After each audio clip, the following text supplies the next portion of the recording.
Nothing says the holidays like watching Schindler's List again. Yeah, it's the 25th anniversary, so I get it. Yeah. But it's also a weird time for it.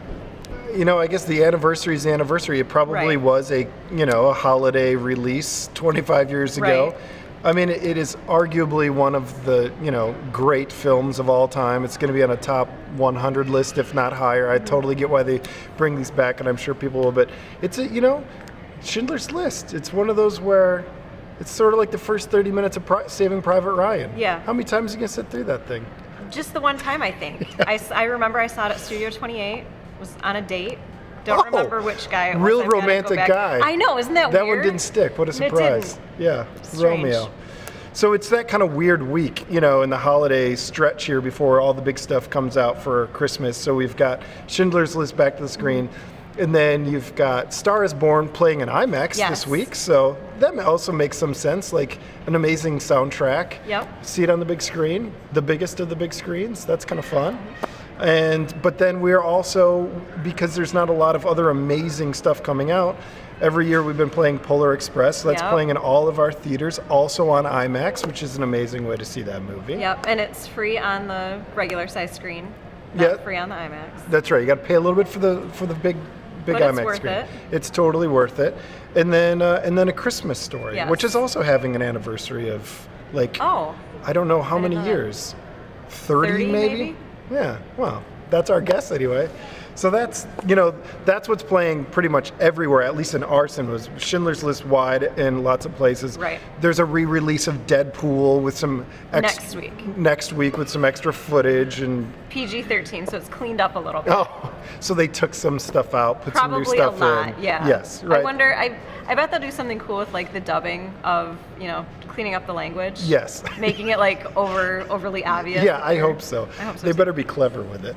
And then Green Book, as far as limited releases, is platforming out to. Did you see it yet? No, I haven't. Okay. You've got to. I keep saying I'm going to. Yes, you need to. It's expanding to Muskegon, Portage, and Benton Harbor.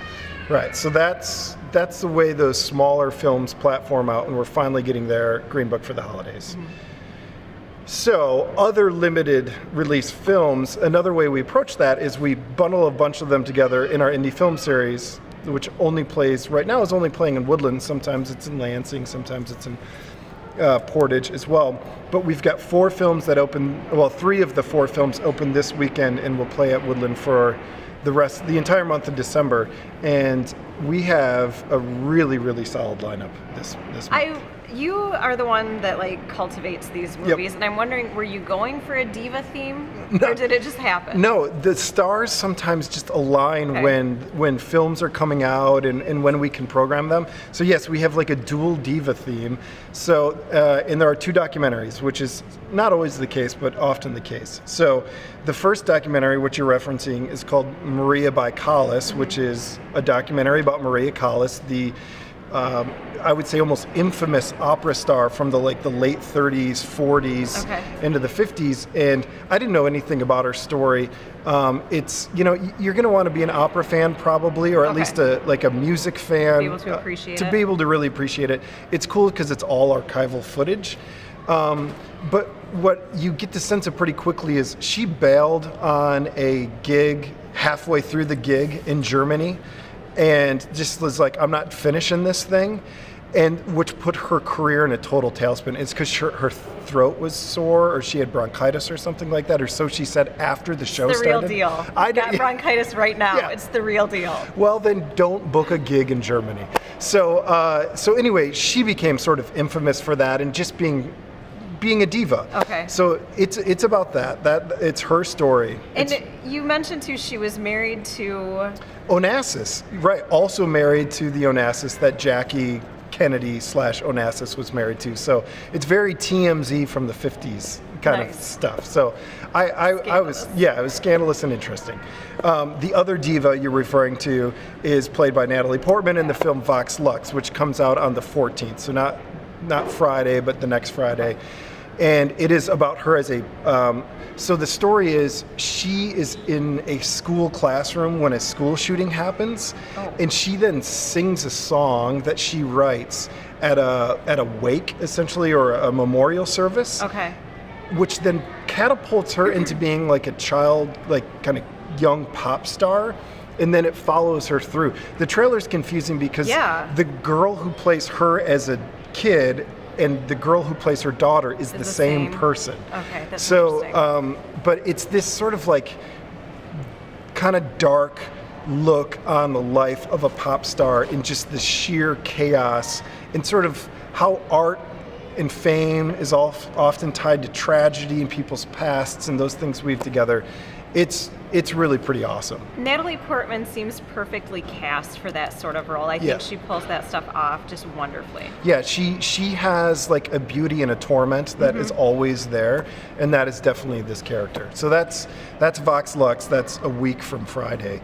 And then the other documentary is called The Last Race, which is about the last, kind of regionally here, the Berlin Raceway would be the comparable, like these like homegrown sort of local regional racetracks. And in Long Island, apparently there used to be like 100 of them. Wow. And there is one left. Okay. And these, relatively average Joe kind of blue collar guys by day are, sort of like, race cars leaning on the edge of like demolition derby drivers by night. And these communities have just understood themselves around these things, but because of, a number of economic factors, they're disappearing and have disappeared like crazy. And there's one left, and they've made this doc about it. To me, in like the doc world, this is what I love about documentaries. Like, take me into some weird freaking subculture that you have no idea about. I have no access to. I have no business being there. I don't belong. But just let me hang out for like an hour and a half and see how awesomely weird the world is. So that's The Last Race. It's great. It's shot really well. Like, there are some race scenes that are so beautifully choreographed that it was like, I don't know who the cinematographer was, but super, super good. And then the other film in the indie film series is called Burning. It is a Korean film. It is their official film for the foreign language, best foreign language film. And it is quite honestly one of the best movies I've seen this year. Really? Yes. And it is 2.5 hours long, and it takes all 2 hours and to get to the last 30 minutes.